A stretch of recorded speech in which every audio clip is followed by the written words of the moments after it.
Welcome প্রিয় বন্ধুরা।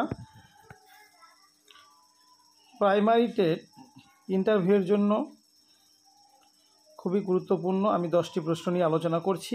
প্রশ্নগুলি তোমরা দেখো স্ক্রিনে দেখতে পাচ্ছ। এই প্রশ্নগুলি বিগত বছরের যে টেট হয়েছিল 2022 সালের নিয়োগ প্রক্রিয়ায়, সেই নিয়োগ প্রক্রিয়ায় এই প্রশ্নগুলি কিন্তু বিভিন্ন পরীক্ষার্থীকে ধরা হয়েছে। তাই বলছি এই প্রশ্নগুলি তোমরা খুব ভালো করে রেডি করবে, আমি যেভাবে তোমাদের বলে দিচ্ছি, এবং পিডিএফটি আমি তোমাদের হোয়াটসঅ্যাপ গ্রুপে পাঠিয়ে দিব। সেখানে থেকে তোমরা কোশ্চেনগুলো তুলে ক্লাসটি করো। আশা করি তোমরা সবাই এই প্রশ্নগুলির উত্তর পরীক্ষার হলে ইন্টারভিউ বোর্ডে গিয়ে তোমরা সঠিকভাবেই আনসারগুলো করতে পারবে। প্রথম প্রশ্ন দেখো বলেছে, স্বাভাবিক সংখ্যা কি? স্বাভাবিক সংখ্যা হলো গণনার সংখ্যা, অর্থাৎ যে সংখ্যাগুলো দিয়ে আমরা গণনা করতে পারি তারা হলো স্বাভাবিক সংখ্যা। যেমন 1 থেকে শুরু করে অসীম পর্যন্ত সংখ্যাগুলো হচ্ছে স্বাভাবিক সংখ্যা। অর্থাৎ আমরা বলতে 1, 2, 3 এইভাবে চলতে চলতে তুমি গুণে শেষ করতে পারবে না, তারাই হচ্ছে স্বাভাবিক সংখ্যা। তাহলে তোমরা বলবে যে সংখ্যাগুলোর সাহায্যে আমরা গণনা করতে পারি, অর্থাৎ 1, 2, 3, 4, 5, 6 ... এই যে সংখ্যাগুলো রয়েছে তাদের আমরা বলবো স্বাভাবিক সংখ্যা। এখান থেকে তোমাকে আরেকটি প্রশ্ন করতে পারে, তাহলে বলুন তো যে সবচেয়ে ছোট স্বাভাবিক সংখ্যা কত? তাহলে তোমাদের উত্তরটি হবে কত? 1। সবথেকে ছোট স্বাভাবিক সংখ্যা হচ্ছে 1। এবং তারপরেই তোমাকে বলতে পারে সবথেকে বড় স্বাভাবিক সংখ্যা কত? তোমরা কিন্তু সবথেকে বড় স্বাভাবিক সংখ্যা বলতে পারবে না, কারণ সবথেকে বড় স্বাভাবিক সংখ্যা বলা সম্ভব নয়। এরপর প্রশ্ন দেখো, 2 নম্বর প্রশ্ন, নিউটনের তৃতীয় গতিসূত্রটি কি? তোমরা বল ও গতি যে চ্যাপ্টার ছিল তোমরা নবম শ্রেণীতে পড়েছিলে, যে নিউটনের তৃতীয় গতিসূত্রটি হলো যে প্রত্যেক ক্রিয়ারই সমান এবং বিপরীতমুখী প্রতিক্রিয়া বল রয়েছে। তো তোমাদের বলতে হবে কি? প্রত্যেক ক্রিয়ারই সমান এবং বিপরীত প্রতিক্রিয়া বল রয়েছে। এর পরের প্রশ্ন 3 নম্বর, চলন ও গমন কি? দেখো, চলন হলো কোনো জীব এক জায়গায় স্থির থেকে যদি তার অঙ্গের সঞ্চালন ঘটে কিন্তু স্থান পরিবর্তন হয় না, ওই জীবের স্থান পরিবর্তন হয় না, কিন্তু এক জায়গায় স্থির থেকে ওই জীবের বিভিন্ন অঙ্গ প্রত্যঙ্গের সঞ্চালন ঘটে, নড়াচড়া ঘটে, তাহলে তাকে আমরা বলবো কি? তাকে আমরা বলবো হচ্ছে চলন বলবো। কি বুঝতে পারলাম? আর গমন কি? গমন হলো চলনের সাহায্যে, অর্থাৎ কোনো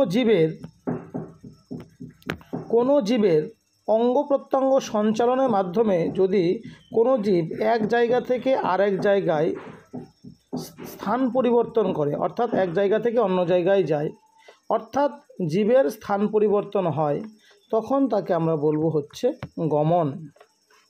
কি বুঝতে পারলাম সবাই? এর পরের প্রশ্ন দেখো, উত্তল লেন্স এবং অবতল লেন্স কিভাবে চিনবেন? উত্তল লেন্স অবতল লেন্স কাকে বলে? উত্তল লেন্স কি? উত্তল লেন্স হলো যে লেন্সের মধ্যভাগ মোটা কিন্তু প্রান্ত দিক সরু। দেখো আমি ছবিতে দেখাচ্ছি, প্রান্ত, এই মধ্যভাগটা মোটা কিন্তু প্রান্ত দিক কি সরু, তাদেরকে বলবো আমরা হচ্ছে কি? উত্তল লেন্স। ছবি দিয়ে তোমরা ডেমো দিয়ে দেখাতে পারো। এবং অবতল লেন্স হলো যে লেন্সের প্রান্ত দিক মোটা কিন্তু মধ্যভাগ সরু, তাদেরকে বলবো আমরা অবতল লেন্স। তাহলে আমরা বলতে পারি যে লেন্সের মধ্যভাগ মোটা প্রান্ত দিক সরু তাদেরকে বলবো উত্তল লেন্স, এবং যে লেন্সের মধ্যভাগ সরু কিন্তু প্রান্তদিক মোটা, এই দুটো প্রান্তদিক মোটা, তাদেরকে বলবো আমরা হচ্ছে অবতল লেন্স।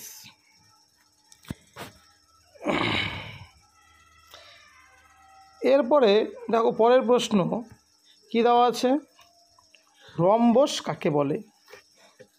রম্বস কাকে বলে? তোমরা রম্বসের চিত্র দিয়ে বোর্ডে এঁকে তোমরা ব্যাখ্যা করতে পারো রম্বসটা, যে রম্বস কী হবে, যে চতুর্ভুজের 4টি বাহুর দৈর্ঘ্য সমান এবং বিপরীত বাহুগুলি কি হবে, সমান্তরাল হবে। বিপরীত বাহুগুলো কি হবে, সমান্তরাল হবে। যে চতুর্ভুজের প্রতিটি বাহুর দৈর্ঘ্য সমান হবে, বিপরীত বাহুগুলি সমান্তরাল হবে এবং কোনো কোণই 90 ডিগ্রি হবে না, সেই চতুর্ভুজকে আমরা রম্বস বলতে পারবো। বুঝতে পারলে? তোমরা এইভাবে সংজ্ঞাটা দিতে পারো।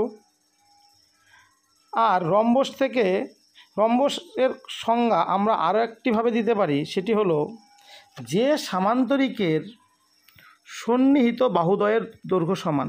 সন্নিহিত বাহুদৈর্ঘ্য বলতে এই দৈর্ঘ্যটা এবং এই দৈর্ঘ্যটা সমান।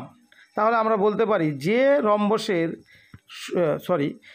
সামান্তরিকের সন্নিহিত বাহুদ্বয়ের দৈর্ঘ্য সমান, তাদেরকে আমরা বলবো হচ্ছে কি বলবো, রম্বস।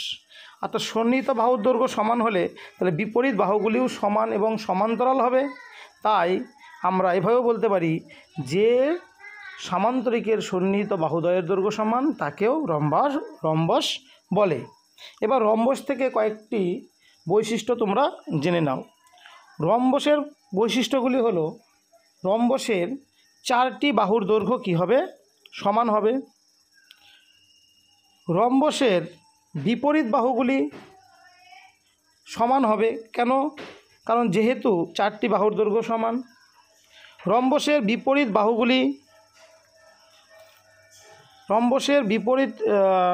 বাহুগুলি সমান্তরাল হবে এবং রম্বসের যে দুটো কর্ণ থাকবে, এই একটা কর্ণ এবং এই কর্ণ দুটি পরস্পরকে সমকোণে সমদ্বিখণ্ডিত করবে। এই লাস্ট যে আমি পয়েন্টটা বললাম, যে রম্বসের কর্ণদ্বয় পরস্পরকে সমকোণে সমদ্বিখণ্ডিত করে। তাহলে তোমরা এখানে মনে রাখবে যে রম্বস কাকে বলে এবং রম্বসের সাধারণ বৈশিষ্ট্যগুলো কি কি। প্রয়োজনে আবার শুনে নাও, শুনে ভালো করে এই বৈশিষ্ট্যগুলো তোমরা লিখে রাখো। এর পরের প্রশ্ন দেখো, আয়োডিনের অভাবে কোন রোগ হয়? আয়োডিনের অভাবে গলগণ্ড রোগ হয়। আয়োডিনের অভাবে গলগণ্ড রোগ হয়। পরের প্রশ্ন, ভূমিকম্প মাপার যন্ত্রের নাম কি? ভূমিকম্প মাপার যন্ত্রের নাম হলো সিসমোগ্রাফ। ভূমিকম্প মাপার যন্ত্রের নাম বলুন, উত্তর হবে সিসমোগ্রাফ। এর পরের প্রশ্ন, রক্ততঞ্চনে সাহায্য করে কোন ভিটামিন? রক্ততঞ্চনে সাহায্য করে কোন ভিটামিন? সঠিক উত্তরটি হবে রক্ততঞ্চনে সাহায্য করে ভিটামিন কে। Vitamin K. এর পরের প্রশ্ন,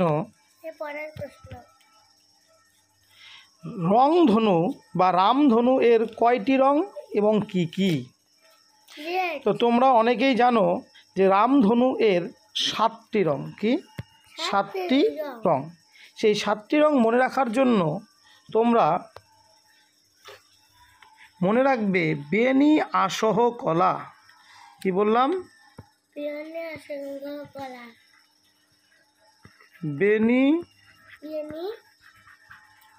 আসহ কলা। বেনি আসহ কলার মধ্যেই দেখো 7টি রং লুকিয়ে আছে। বেতে বেগুনি, নিতে নীল, আতে আকাশি, দন্তাসতে সবুজ, হতে হলুদ, কতে কমলা এবং লতে লাল। তাহলে বেনি আসহ কলা তোমরা মনে রাখলেই রামধনুর 7টি রং কিন্তু তোমরা খুব সহজেই মনে রাখতে পারবে। তাহলে দেখো আরেকটি কোশ্চেন আছে, চন্দ্রগ্রহণ এবং সূর্যগ্রহণ বোর্ডে ডেমো দিয়ে দেখান। এই কোশ্চেনটি আমি তোমাদের পরের ক্লাসেই ক্লাস ওয়ার্কে অর্থাৎ বোর্ডেই করে দেখাবো। তাহলে এই 9টি প্রশ্নই থাক। দেখা হবে পরবর্তী ক্লাসে। Thank you for watching.